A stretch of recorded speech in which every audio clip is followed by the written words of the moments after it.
Hello, I'm Esther Gitu-Ewart. Welcome to Africa 54. Here's what's coming up. U.S. President Joe Biden disagrees with Israeli Prime Minister Benjamin Netanyahu's approach to Israel's war against Hamas in Gaza. Muslims in Kenya and worldwide are preparing for Eid al-Fitr holiday celebrations, marking the end of Ramadan, but are cutting back due to high prices. And in our technology report, the MakersPlace Skills Development Center in Ghana helps young people learn new skills using artificial intelligence and robotics. All this and much more coming up on today's Africa 54.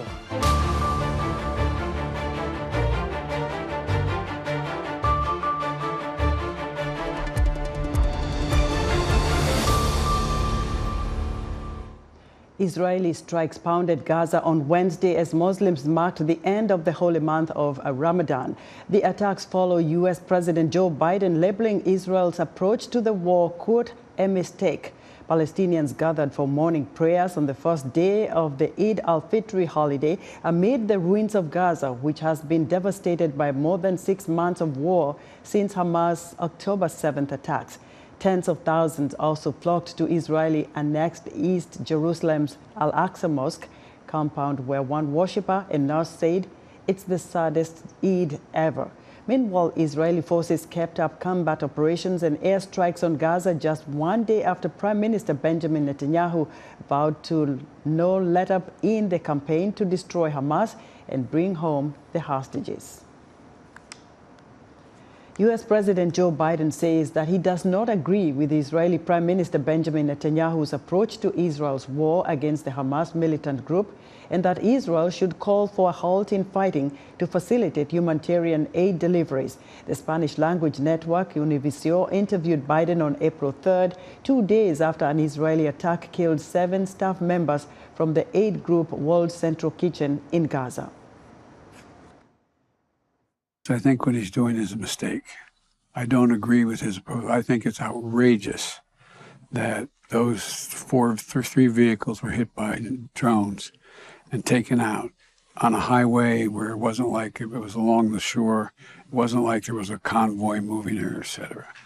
So what I'm calling for is for the Israelis to just call for a ceasefire, allow for the next 6-8 weeks total access to all food and medicine going into the country. The White House says that Biden made similar points when he spoke with Netanyahu in a phone call last week, emphasizing that the humanitarian situation in Gaza is unacceptable. The White House blames militant group Hamas for the failure to reach a ceasefire with Israel before the end of Ramadan. VOA White House correspondent Anita Powell has more from Washington. The White House says that Israel is ready for a ceasefire after 6 months of brutal fighting, but that Hamas leadership is unwilling to meet Israel's terms and release some of the hostages seized during the October 7th attack on Israel, which provoked an Israeli military campaign that has flattened much of Gaza. There could be a ceasefire in place today that would extend for several weeks, to be built upon longer if Hamas would be prepared to release some of those people. So let's train the attention where it belongs, which is that the world should say at this moment to Hamas, it's time. Let's go. Let's get that ceasefire. We're ready. I believe Israel is ready. Family members of some of the American hostages met with White House officials Tuesday to press for their return. What we have heard is that there is a deal on the table right now that all of the parties agree to and are willing to work with. We are waiting now, and the world waits for Hamas to get to yes. It is in their court. The Biden administration began calling for a ceasefire a month ago, but not all Israelis want one. On Monday, this group marched near the Gaza border to demand the opposite. Instead of telling the international community to place pressure on Hamas to release the hostages, they're placing pressure on Netanyahu and our government. We didn't start the war, they did, okay? They murdered 1,200 of our people. And Israeli Prime Minister Benjamin Netanyahu also seems determined to press forward with plans to attack the southern city of Rafah over Washington's objections. We will complete the elimination of the Hamas battalions, including in Rafah, There is no force in the world that will stop us. There are many factors trying to do this, but it will not help because this enemy, after what he has done, will not do it again. Analysts say U.S.-led diplomacy is critical to ending this conflict and warn that Hamas, which has deep roots in the region and strong ties to Iran, is a formidable foe whose appeal may be growing in the face of Israel's assault on Gaza and on Iran-supported groups in the region. It remains to have tremendous popularity currently across the region, which is very disconcerting as well, because this is a form of radicalization that the United States and its allies should be concerned about. But as Israeli bombs rained down Tuesday, not on Gaza but into neighboring Lebanon, the prospect of peace feels very far away. Anita Powell, VOA News, Washington. As the holy month draws to a close, Muslims in Kenya and the rest of the world are preparing for the festivities of Eid al-Fitr, the holiday marking the end of Ramadan. But some are cutting back on their usual preparations because of high prices. Zainab Said reports from Nairobi. In the part of Nairobi known as California, Zuhura Ibrahim works as a henna artist, a passion she turned into a business about 3 years ago. Time management is something very important. Creativity. Henna goes with brain. You can't just wake up and start drawing people. You have to take your time, master a certain flower, practice, by the way. You have to practice a lot. Ibrahim is setting up for a client. Eid al-Fitr, the holiday celebrating the end of Ramadan, is among her busiest periods. This year, she says, she has not booked as much business compared with previous years. Ibrahim, however, is optimistic the portfolio she has created over the years will attract clients despite rising prices. 2 years ago, I used to buy this sachet for 150, but for now it's 250. So the difference between 150 to 250 is very high. So that's why parents ought to just give their children to go and be drawn other than them. Ibrahim's client, Mariam Mudhoni, has been forced to squeeze her budget this year to accommodate this tradition that she has embraced since childhood. There's some things I just had to drop for me to get henna done on my hands. Like if last year, for example, I have 3 dresses for Eid, this year I will do 2 so that I can save the rest of the money for me to come and get my henna done. Nairobi's Eastleigh section over the years has grown famous for the Eid shopping. This year is no different. Though a quick eye scan shows a busy market, sellers here are complaining of low profits. This has been linked to Kenya's economy. Sheikh Ibrahim Lithome of Jamia Mosque in Nairobi is calling on the government to look into lowering prices of essential commodities. Because of the cost of living, this year many people will forego some of those things that they do in other months. And this is because of the cost of living.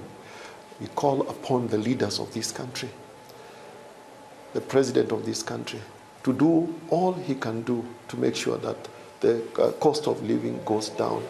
He was elected on the platform of uplifting the person at the bottom. Many Muslims are also hoping for an end to conflict raging in parts of Africa and a little further away in Gaza. The world should preach peaceful coexistence. And again, for those people who are the oppressors, I think the world should come together against the oppressor and to rescue the oppressed. Eid begins upon the appearance of the crescent moon.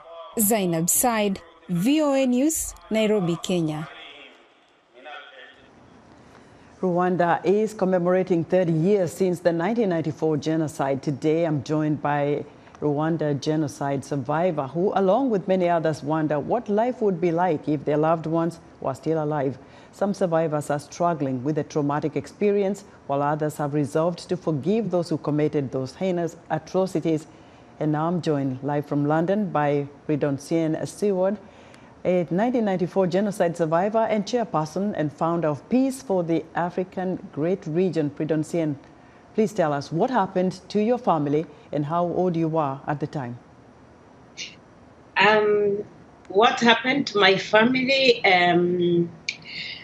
In 1994, some of my family members were killed by extremist Hutus, and other members of my families were killed by some of the RPF soldiers, the current government soldiers, whom I can call as very extremist Tutsis. At that time, then I was 30-year-old. Now, what was your turning point towards healing, towards, feeling I can change my life, I can look for something positive, and towards forgiving those who committed those atrocities against your family? I think God helped me to heal. After the atrocities, I was asking myself a lot of questions of what happened.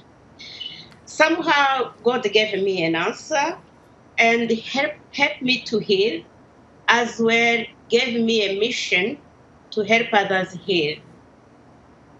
We just mentioned your position. You are a chairperson and founder of Peace for the African Great Region. How are you using that position to help others forgive one another, move on, heal, and just come together as a community of Rwandese people? Yeah, what I have been doing is to bring together Rwandans in Europe, wherever they are, wherever I can reach them, we can reach them, to come to talk, to tell each other's experience, to tell their story, to tell the truth of what happened. Because for me, for everybody, the forgiveness and the reconciliation cannot happen without telling the truth. That's what I have been doing. And to tell the truth, to tell the story, and help each other's to heal the wounds, to understand what everybody have been going through. That's how I am using what God gave me. That my mission is to help others understand each other and try the way to rebuild it for a better future generation for our country. And as you talk about the better future of the generations to come, what is your message to the younger people who were not born during the genocide? They only read about this, they hear about it. What kind of a future do you want them to have? What kind of Rwanda do you want them to have? To see each other as Rwandans, to ignore politics that divide Rwandese. That's what happened to us, because what happened, it was not Hutus and Tutsi got up in the morning and they killed each other. It was involving a lot of politics. Not to be misled by those who want to gain their interest from making people fighting. Really to find the real truth, not be misled by any individual's mission to divide people. And I imagine you have some kind of conferences there where you are in London with the Rwandese people. What are you talking about during this commemoration? Yes, we remember, of course, our families who were perished in the genocide, and others who lost their families in other atrocities as well, which is not called genocide. And to remember those who are still being killed. Yeah, that's what we do, as well as really gathering to bring the trust, because people have been divided. They don't trust each other. Right. Yes. Pridonsien, thank you very much for talking to us. Pridonsien Seward is a Rwanda genocide survivor. Thank you for inviting. Thank you. U.S. voters say the economy is one of their biggest concerns in this year's presidential election. VOA correspondent Scott Stearns looks at how candidates Joe Biden and Donald Trump are approaching an economy that the U.S. Labor Department says is adding jobs and lifting wages. Wisconsin voter Teresa Lobbs is concerned about the U.S. economy and how her family will meet higher costs. It's hard for a working family like ours to go grocery shopping and not spend $100 to $150 every week, and trying to figure out, okay, what do I need today? What can I get in the next trip in a week from now? Gasoline prices are going up, and I don't understand why. Lobbs says she's voting for Joe Biden in the hopes that he'll keep working even harder in the next 4 years to make life easier for working families. That economic anxiety is also fueling support for Donald Trump. Georgia voter Faye Bowling says this is the worst economy she's ever seen. Well, I'm a 73-year-old grandmother of 17, and I'm telling you, I've never in my lifetime seen this economy as bad as it is now.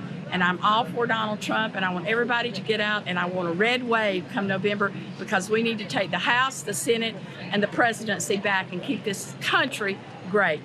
The economy is a top issue for voters in this presidential election, with a majority of people in a Harvard Capps-Harris poll last month saying inflation is the biggest issue affecting them personally. That concern comes despite the U.S. Labor Department reporting better than expected hiring in the year's first quarter, with healthcare, government, and construction sectors adding the most jobs, unemployment below 4%, and wages continuing to rise.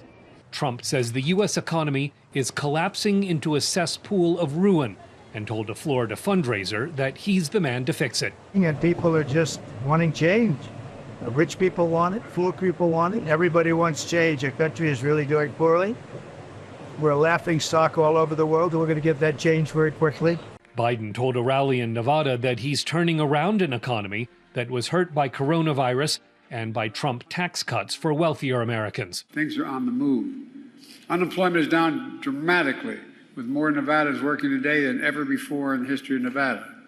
And thousands of cities across all of America are seeing this great comeback story. Biden says the economy will also improve as part of his plan to forgive some student loans. Folks, I will never stop to deliver student debt relief on hardworking Americans, and it's only in the interest of America that we do it.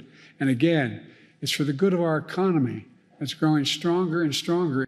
The Harvard poll shows the country's political divisions over the economy, with nearly two-thirds of Democrats saying the economy is on the right track, but only 12% of Republicans reflecting that optimism. Scott Stearns, VOA News. Still to come, we'll tell you about an inventor who creates machines from discarded parts. We'll be right back. This week on Straight Talk Africa.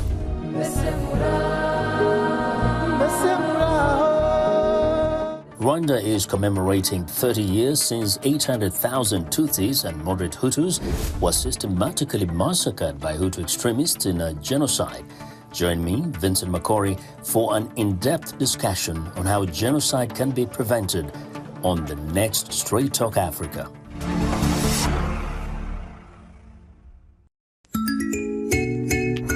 Money is one of the leading causes of disputes, even divorce in marriages. This week, we get tips from financial experts as well as couples' testimonies on what works and what doesn't when it comes to handling love and money. Join the conversation each week right here on Our Voices.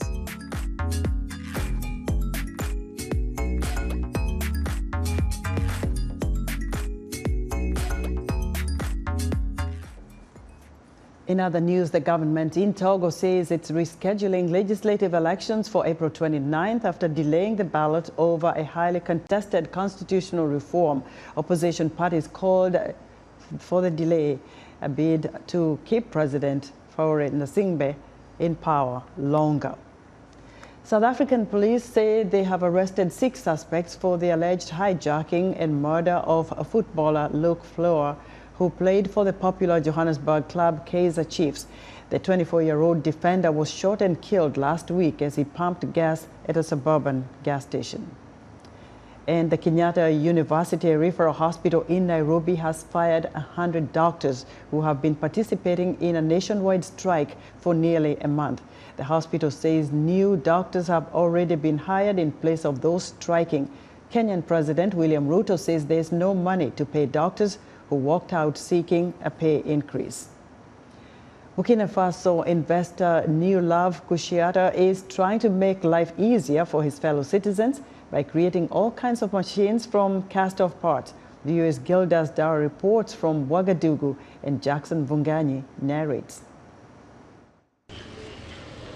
In the Tanguy neighborhood of Ouagadougou, Burkina Faso, Neulove Kushiata is working on a machine that weaves the traditional cloth known in the country as Faso Damfani. The operating system is powered by a motor that rotates the entire machine. Everything is mechanized. I'm currently at about 80%, and I just need to install the main motor. 8 days later, the machine is ready for delivery to a local weaver named Awa Yaogo. You can start the machine, do your household chores, sometimes stop it or leave it running while picking up your children from school. It's a good idea to help us, the weavers. Since 2008, Kusheta has been making things like traffic lights and ice-making freezers. He uses his mechanical skills to turn found materials into useful items. He has created over 15 different types of devices. I really like what he does in his business. He creates many inventions. He also trains young people, makes machines for irrigating vegetable gardens, and does some welding too. He does almost everything. I'm proud of him. Kusheta says he wants to expand even further and can do more. We work in a workshop, but we should be working in a production unit to set up units for rapid production. That's our current challenge. It's also a family business. His son, Feiko Kusheta, also dreams big, like his father. I would like us to have a production unit to create our machines in large quantities, to make at least 100 machines in a month so that we can fulfill our orders. Kusheta says he's making a good living and there's plenty of work to do. He even admits he sometimes has trouble delivering his inventions on time. To solve that problem, he wants to start sharing his engineering skills with young people so they can help him with the backlog of orders. For Gildas Da in Ouagadougou, Burkina Faso, this is Jackson Vunganyi, VOA News. In Ghana, MakersPlace, a technology-driven skills development center, is helping young people learn. Here's technology correspondent Paul Ndiho with more. Hello, Paul. Thanks, Esther. The innovative approach of MakersPlace integrates cutting-edge technologies like artificial intelligence and robotics into their curriculum and engage and empower students. I spoke with Douglas Aite, the founder and CEO of MakersPlace in Accra, Ghana, who is on a mission to empower hundreds of thousands of people. Over the past few months, we've been involved in a lot of activities. In December alone, we had a MakeX competition. We also have had an Enjoy AI competition. We also held Do Your Bit Challenge. All of these are competitions that we do to bring the children up to speed in terms of building their creativity, their communication skills, their collaboration, their ability to work with other people, teamwork and all of that. During the competition, especially the MakeX competition, we had a number of teams that took part in it. Children exhibited different level of skills, right? Sometimes the robot don't work during the actual competition, but then they have the resilience to be able to say, no, we can still do it and modify in their second round. And then it was exciting to watch how children are breaking the stereotype and taking advantage of emerging technologies and building a future that we all want to see. We visit them and we train the students on robotics and coding, artificial intelligence and all of that. How do these young people come to you? Do you advertise? You have a lot of people who want to be part. What criteria do you use to have these kids come for these competitions? So we have a website. So normally people visit our website. Sometimes people go to Google and say, we are looking for the best robotic training school in Ghana. And then we get a call because they see the quality of pictures and quality of videos, and our facility is an elite facility because of what we want to do. We really believe that if you really want to learn coding, then you need to learn it well. You need to learn it at the right place, right? If your child wants to do robotics, then they have to learn it well. And other one is the traditional one, which is more like organic, where parents who have experienced it talk to their other friends, and then they come in and take some of our programs. Everybody in Ghana seems to be doing or going into that direction. So how do you stay ahead? how do you make sure that you are getting the right people to come to your center? We are targeting global competitiveness of the child, right? So our hardware, our curriculum, they are all industry-driven based curriculum. So that is what is making us stand apart from other competitors. The software, which is also key, right? They are all standard software that is being used globally, so it's easy for them to do, right? And then our teachers, which is one of the key things, the facility, the facilitator, and then the resources are all important. So we have certified teachers who are also passionate because of their background, coming from biomedical engineering, agric engineering, electrical, electronics, computer science, computer engineering. These are people who have been through our educational system and they are looking for change and they want to contribute. You seem to suggest that you are giving young people in Ghana a world-class education without necessarily having them to leave the country to get or to acquire those skills. That requires a lot of resources. It requires money. How do you, or how are you able to pull that off? It's about passion, because passion, consistency. What are you doing? Is this something that you love to do?